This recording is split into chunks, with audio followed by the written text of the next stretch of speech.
Deixe-me mostrar mais alguma coisa. E mesmo que eu passe um pouquinho do tempo hoje, mas eu quero contar com a sua paciência, porque esse assunto é importante. Seria isto, coloca no ar, por favor. Seria isto uma síndrome de vitimismo, falar de perseguição do povo? O vitimismo pode ser uma forma social de compensar a identidade de grupos religiosos inexpressivos. Ele está presente na linguagem que usam em sua cosmovisão. Então essa ideia que Deus vai perseguir a igreja, isso é vitimismo. Será? Olha, pode deixar algumas imagens aí para a gente ganhar tempo?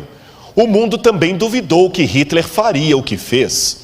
A Alemanha tinha os melhores filósofos, a Alemanha tinha os melhores intelectuais. Ninguém em sã consciência acreditaria que a Alemanha com Hitler mataria 6 milhões de judeus.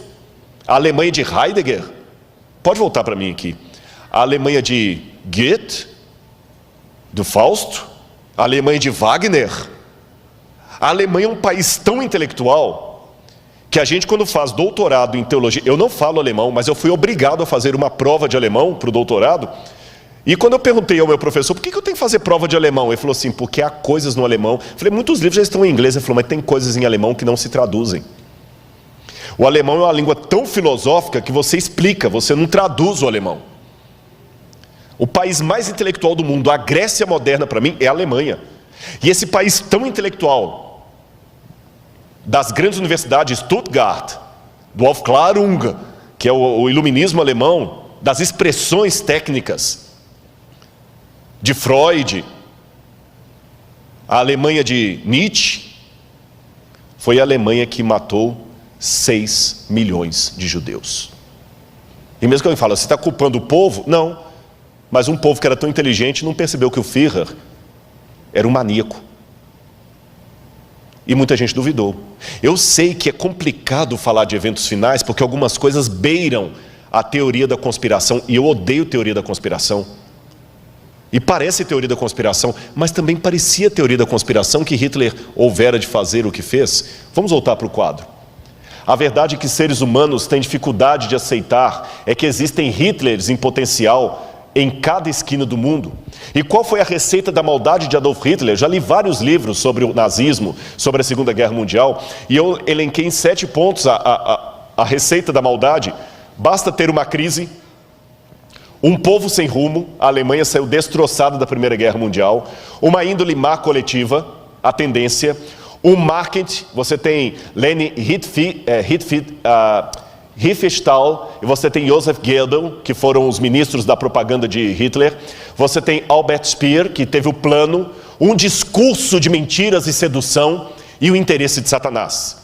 É exatamente o que nós temos hoje. Nós temos uma crise, nós temos um povo sem rumo, nós temos uma índole má coletiva, nós temos um marketing promovendo coisas anticristãs e o povo de Deus batendo palma para isso, não tendo coragem de denunciar, participando, seguindo, dando like, fazendo parecer que tudo é a mesma coisa, até dividindo espaço na mídia, consumindo essas coisas,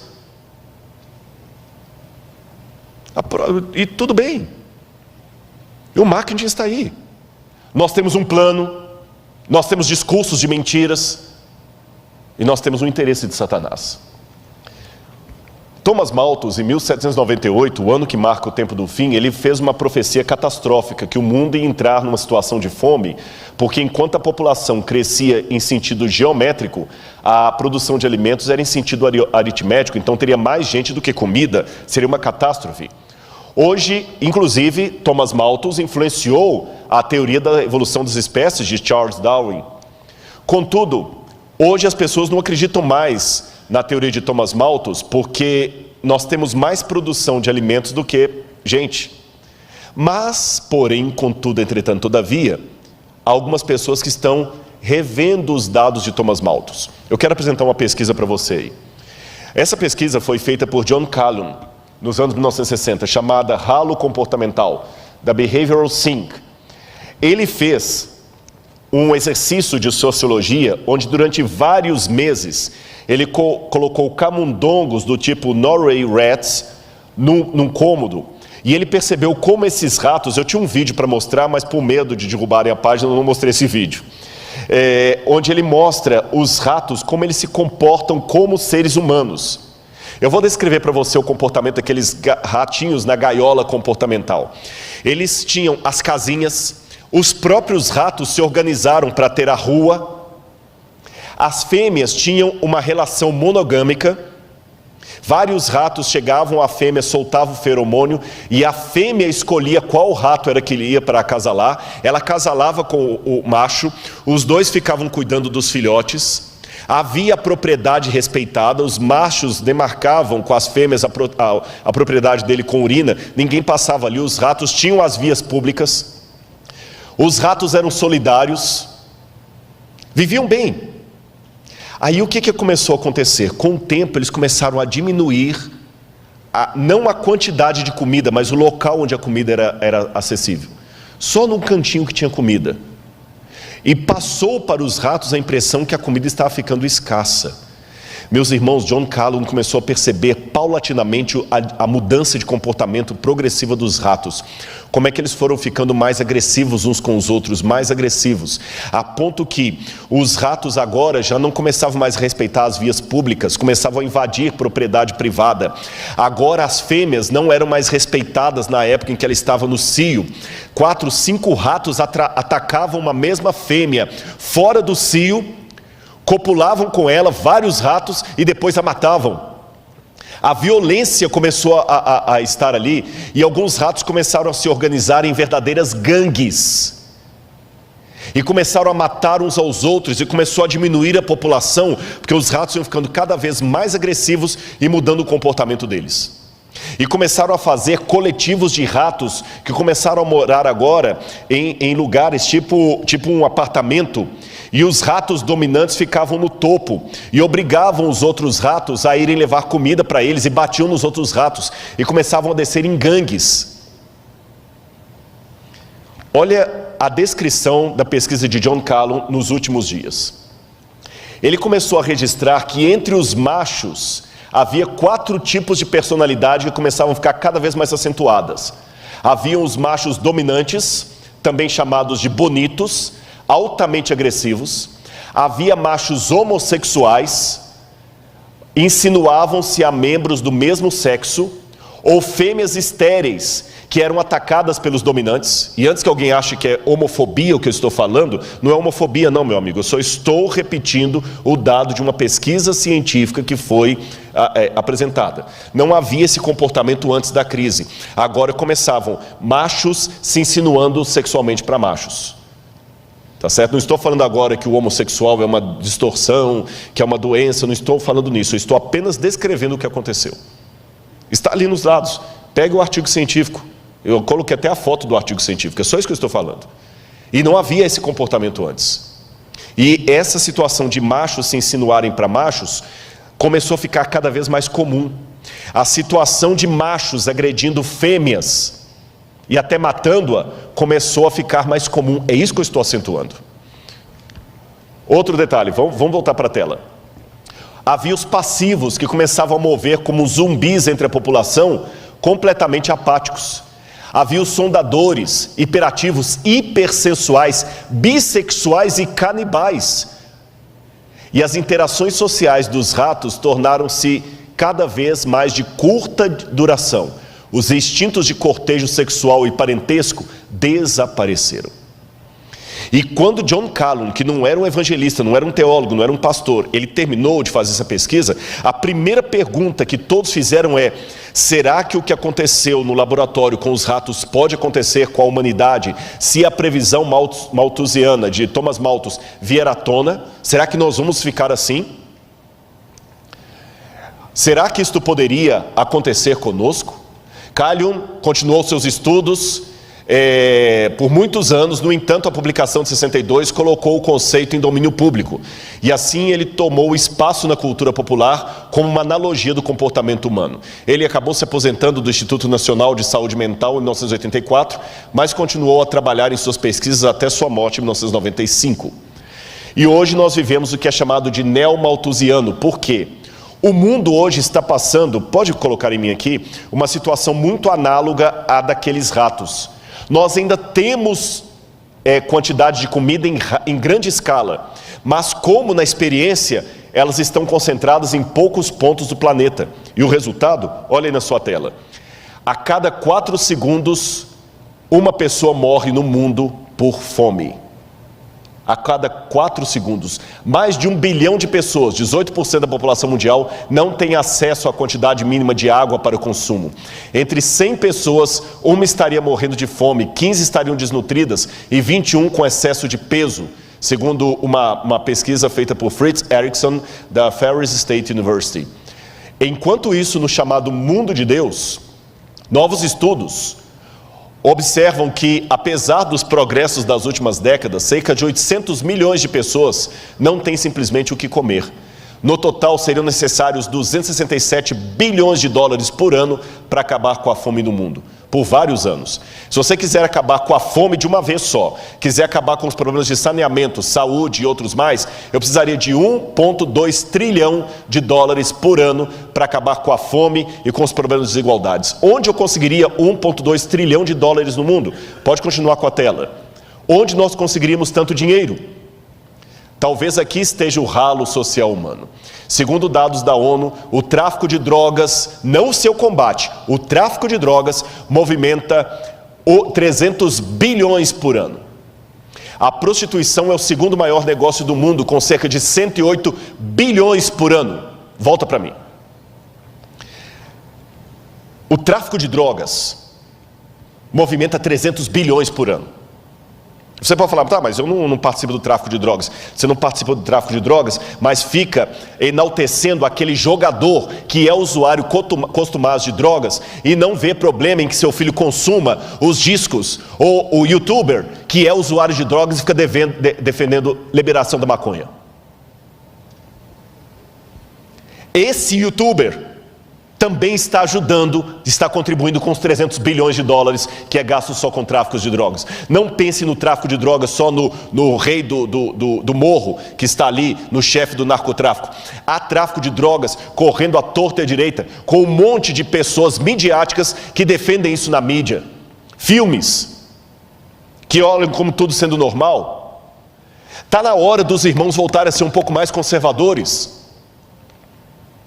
Filmes como, até esqueci o nome, aquele de motoristas que ficam dirigindo para cima e para baixo. Velozes e Furiosos. Isso não é filme para cristão assistir. E não sejamos hipócritas, não é entretenimento, isso mexe com você. Você gostaria de morar num condomínio que aqueles motoristas loucos daquele filme ficam passando na rua em alta velocidade? Não. Então não deixe o seu filho ficar assistindo isso e aprendendo. E os joguinhos de internet que só incentivam isso. Eu conheço pais casados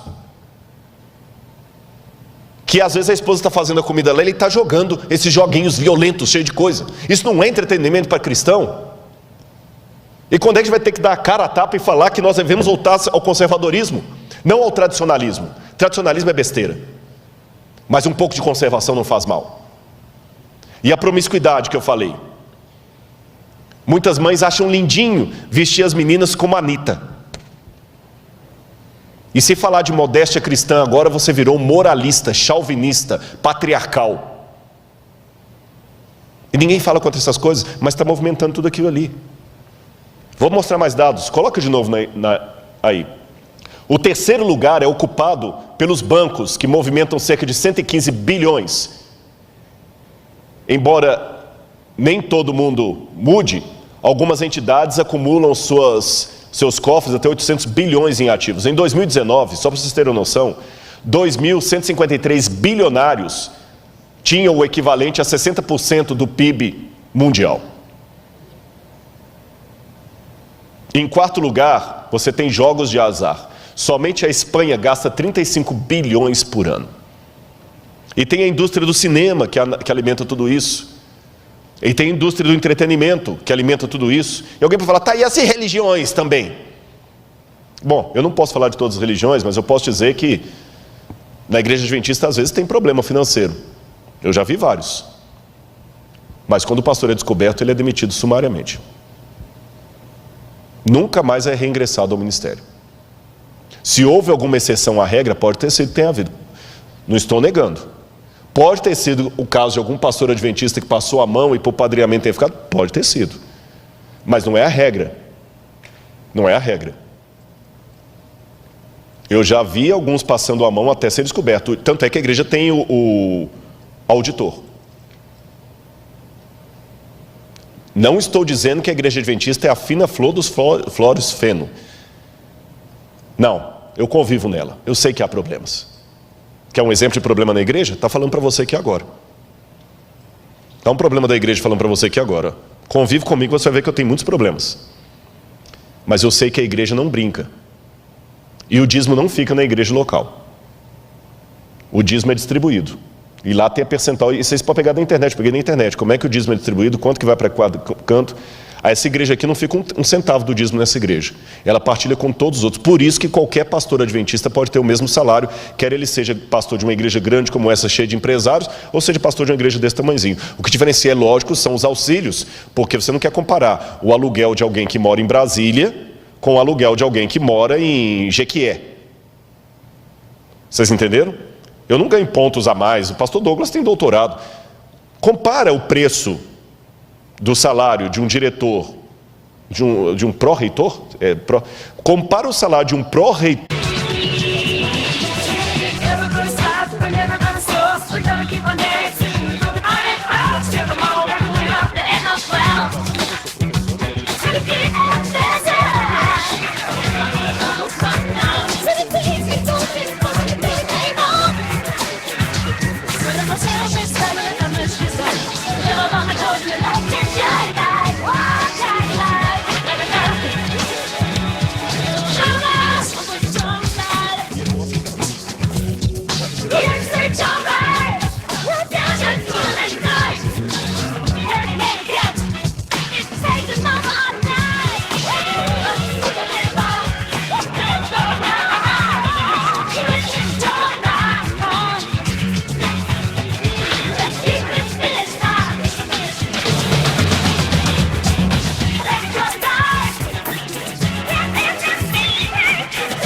Assino todos os anos uma declaração de interesse de conflito, e quando, por exemplo, eu dou consultoria para um canal de TV, para um documentário, para uma coisa, o que pago não vem para o meu bolso. Eu já assinei e é de bom grado, e falo perante todo mundo para ouvir. Eu recebo alguma coisa que vem de outras fontes e não vem para o meu bolso, vai tudo para o NASP. O NASP, fazendo uma poupançazinha, a gente construiu o Museu de Arqueologia.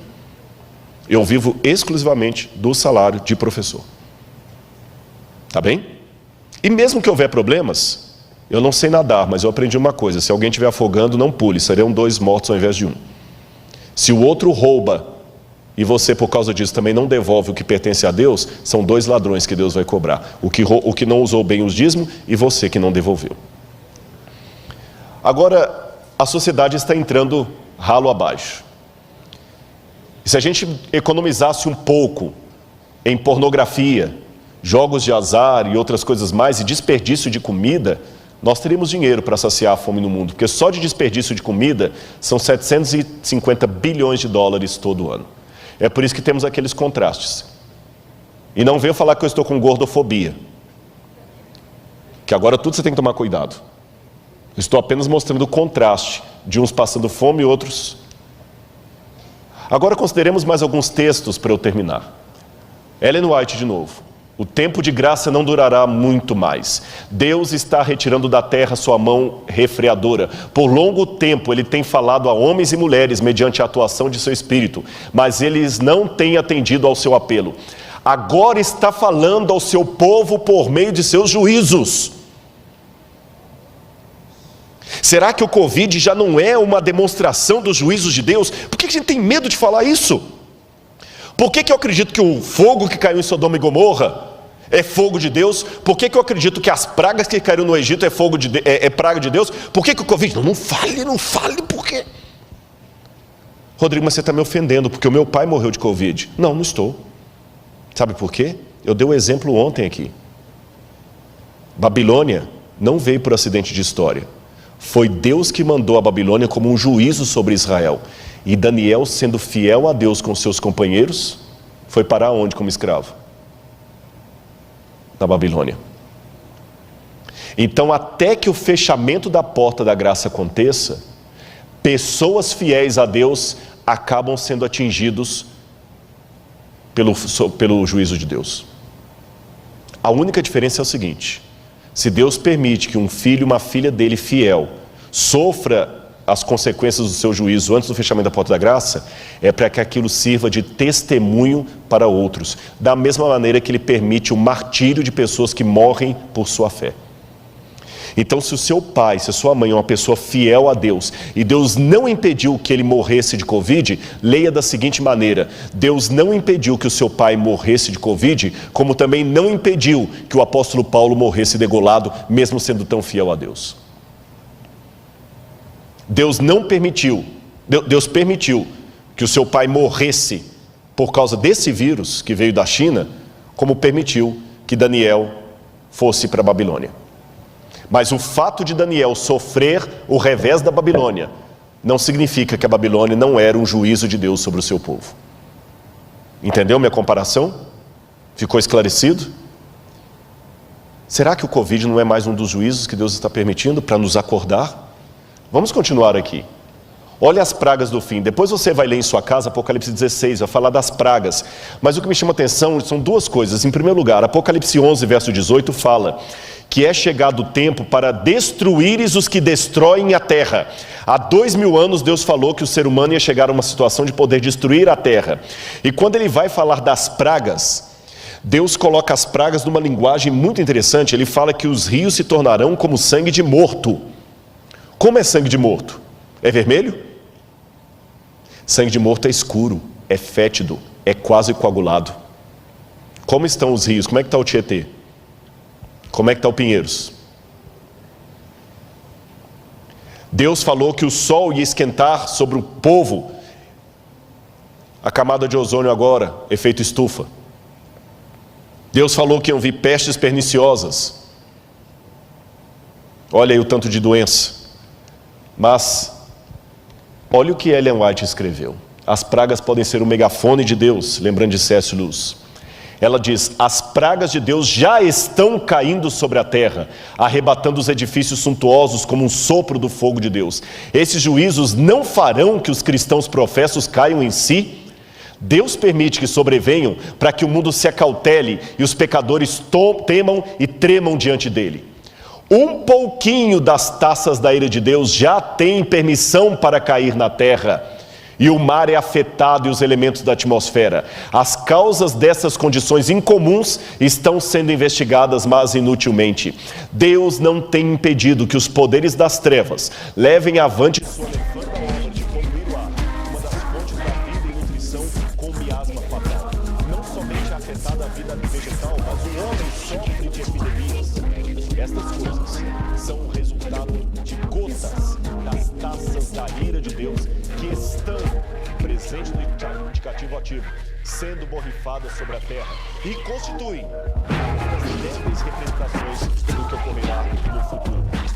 Interessante que Ellen White escreveu isso em 1891, mas o primeiro livro para falar sobre poluição do mundo só foi publicado na década de 1930 por Rachel Carson, chamado Silent Spring, Primavera Silenciosa. Somente em 1930 foi publicado o primeiro livro do mundo falando de poluição. E Rachel Carson foi ridicularizada pelos cientistas da época. 70 anos antes de Rachel Carson, Ellen White usava pela primeira vez a palavra poluição na natureza. E deixe-me esclarecer uma coisa aqui sobre as pragas. Preste atenção. As pragas de Apocalipse 16 possuem uma assinatura que só Deus pode dar. Mas elas não retiram a coautoria do diabo e do homem, porque as pragas saem do santuário. Apocalipse 16 está dividido em duas partes. A primeira, segunda, terceira e quarta praga são sofrimentos durante o tempo de angústia. A quinta, a sexta e a sétima envolvem os livramentos do povo de Deus. Também gostaria de esclarecer que essas pragas, pelo menos as primeiras delas, são literais, ou pelo menos são da mesma natureza histórica das pragas do Egito. E essas pragas cairão sem mistura de misericórdia depois que a porta da graça se fechar. Mas antes que a porta da graça se feche, Deus já está permitindo que algumas gotas dessas pragas caiam ainda mescladas de misericórdia, para ver se eu e você nos acordamos. E todo mundo pergunta, até quando vamos usar máscara? E eu pergunto, até quando vamos ser teimosos no pecado para ficar nesse mundo? E como Satanás prepara o terreno? De muitas maneiras. Alienação, cria alienação, glutonaria, intemperança, que as pessoas não conseguem raciocinar direito, síndromes psíquicas, excesso de informação e pouco conhecimento, síndrome do pensamento acelerado, que falou Augusto Cury, causas, distúrbio psíquico, excesso de informações, paranoia do consumo da estética, consumismo excessivo, incentiva o consumismo, não comemos para nos alimentar, não nos vestimos para nos cobrir, temos mais do que precisamos e ainda assim estamos famintos, sedentos, ignorantes. Geração rebelde sem causa, cria uma geração que torna os pais, líderes e mais velhos reféns dos caprichos de uma juventude que não está mais acostumada com frustrações. O medo de ofender não deve ofuscar o dever de falar a verdade. Cria um Jesus apaixonado, músicas gospel que estão transformando Jesus num adolescente apaixonado. Jesus vive fazendo declarações de amor e implorando a nossa aceitação. Ele não demanda nada, pelo contrário, ele promete tudo se aceitarmos o seu pedido de namoro. Jesus agora é um bobo apaixonado, não mais um Deus querendo nos salvar. Visões unilaterais de Cristo. Não basta dizer coisas bonitinhas sobre Jesus, precisamos acentuar quem ele era, o que ele ensinou. Usam tons agressivos apenas com a tradição da igreja, mas macio com o secularismo, que também é um erro. Vivemos numa troca da ética pela estética. Jesus curou pessoas e perdoou pecados, mas ele também pegou o chicote e mostrou a sua ira no templo. Ficar mostrando só o Jesus bonzinho sem o Jesus do chicote não adianta. Sabe, uma igreja às vezes que torna pessoas muito apáticas, legalistas ou apenas emocionalistas. Crise externa, crise interna. Para a sabedoria humana, tudo isto agora parece impossível, mas ao ser retirado dos homens o Espírito de Deus, o qual tem o poder de reprimi-los, e ao ficarem eles sob o governo de Satanás, que odeia os preceitos divinos, hão de acontecer coisas estranhas. Quando o tremor e o amor de Deus são removidos, o coração pode se tornar muito cruel. E eu termino apenas colocando para vocês um pensamento aqui de Sigmund Freud, o pai da psicanálise. Freud dizia o seguinte, que o ser humano só é diferente por causa das convenções sociais. Freud dizia, derrube as necessidades de sobrevivência e sexo e afeto, nem sempre afeto é sexo, e o ser humano se tornará completamente um animal, porque a única coisa que nós temos de nosso é o eros e o thanatos, necessidade de afeto e sobrevivência. Trocando em miúdos, o que Freud quis dizer? Quando você vê uma pessoa toda elegante comendo como um lord inglês, é porque tem comida suficiente para todos. Por isso que ele come bem, mas o outro esfomeado come de qualquer jeito. Mas o Freud dizia que se você tiver apenas um prato de comida para os dois e eles estão famintos, tanto o lord inglês como o sem-teto vão comer desesperadamente como cachorro. Freud dizia, você só não ataca o outro para pegar o prato de comida dele porque tem comida para os dois. Mas se não tiver comida para os dois, quem tiver maior força, leva. Então, segundo Freud, quando nós estivermos em situação de caos, todos nos tornaremos animais irracionais.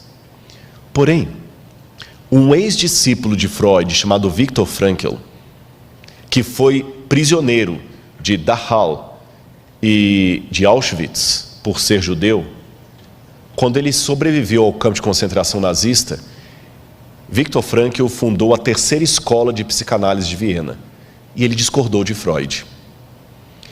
Ele disse, o que Freud teorizou sentado nas poltronas de veludo vitorianas, eu vi na prática, porque no campo de concentração tiraram de nós o respeito, tiraram de nós a comida, a proteção, tiraram tudo. E quando tiraram toda a dignidade humana que estavam em nós, alguns companheiros judeus cumpriram exatamente o que a teoria de Freud sinalizou: se tornaram animais. Porque eu vi judeus se prostituindo porque estavam excitados uns com os outros. Eu vi um judeu se prostituindo para ganhar um pouco mais de sopa no café da manhã. Eu vi um judeu matando o outro para roubar as botas dele. Realmente se tornaram animais. Por outro lado, eu vi heroísmo de onde não se esperava. Eu vi alguns se tornando mártires. Eu vi judeu trocando de lugar com judeu para ser fuzilado no lugar de alguém que era mais velho. Eu vi alguém que estava com fome dar o seu prato de comida para o outro porque ele estava mais debilitado. Eu vi alguns tirando energia, força e solidariedade de onde menos se esperava. Então o que eu concluo, discordando de Freud, dizia Viktor Frankl, é que diferente do que ele teorizou, na hora da crise é que as máscaras caem. Aí que o verdadeiro caráter vem à tona. Na hora da crise, alguns se transformam em porcos, mas outros se transformam em santos. Quando o fechamento da porta da graça ocorrer, ou até um pouco antes, que eu acho que o Espírito Santo não vai sair da terra assim de maneira estanque, ele vai começar a sair aos poucos. Que o mundo estiver completamente enlouquecido, louco, varrido. Eles não vão estar tão unidos assim, porque o Apocalipse fala que os 10 chifres vão se unir com a mulher, mas vão odiar a mulher. Então o Irã vai continuar odiando os Estados Unidos, a China vai continuar odiando a França e assim por diante. Os de esquerda vão continuar odiando os de direita, os ateus vão continuar sendo ateus. Mas assim como todos obrigatoriamente se uniram em torno do Covid, eles vão se unir em torno do anticristo, nem que seja provisoriamente. E quando, como diz o catecismo, como disse Billy Graham, como disse o Didarré, como disse Ellen White, quando o diabo fizer parecer que Cristo veio, meu Pai, que Deus nos proteja da loucura coletiva desse mundo. Porque muitos se transformarão em porcos, mas outros se tornarão santos. Qual dos dois papéis você desempenhará? Fique ao lado de Jesus.